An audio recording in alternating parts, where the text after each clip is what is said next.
अइलू बंगाल से अनहरिया में नाच के इवा ले जइबू नाही गोरिया हो बाच के ए गोरी अरे सुना हो। अइलू बंगाल से अनहरिया में नाच के इवा ले जइबू नाही गोरिया हो बाच के बहुते गोराई बाटे तोरा में तोरा में तोरा में। सुन यूपी 64 के लोग तोरे टांगल जाई कोरा में। यूपी 64 के लोग तोरे टांगल जाई कोरा में।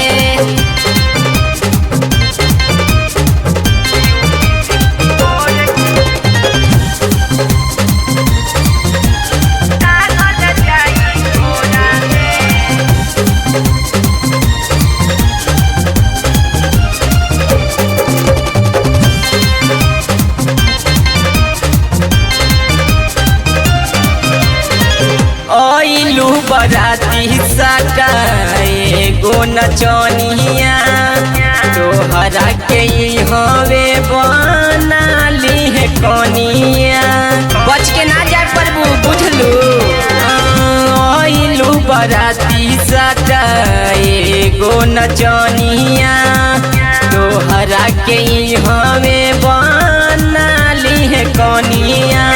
परस पैकेट में रखत होई रुपया परस पैकेट में रखत होई रुपया पर यहाँ लोग रखे झोला में झोला में झोला में। अरे सुन रे पगली यूपी 64 के लोग तोहे टांगल जाई कोरा में। यूपी 64 के लोग तोहे टांगल जाई कोरा में टांगल जाई कोरा में।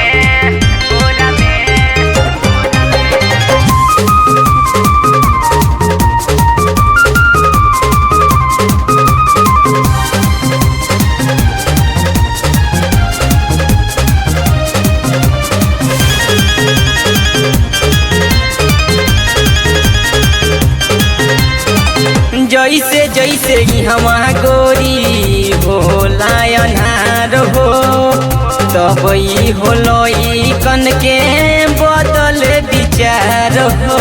यहाँ के लोग अनार के इंतजार करेला बुझलो। जैसे जैसे हवा गोरी होला अनार हो तब होलो कन के बदल विचार हो। राइटर सन जय अंकित कहेल बतिया राहुल निखिल नवीन कहेल बतिया बहुते सवाद मिली तोरा में तोरा में तोरा में। अरे मजा जाइ हो यूपी 64 के लोग तुहे टांगल जाई कोरा में। यूपी 64 के लोग तुहे टांगल जाई कोरा में बुझलू।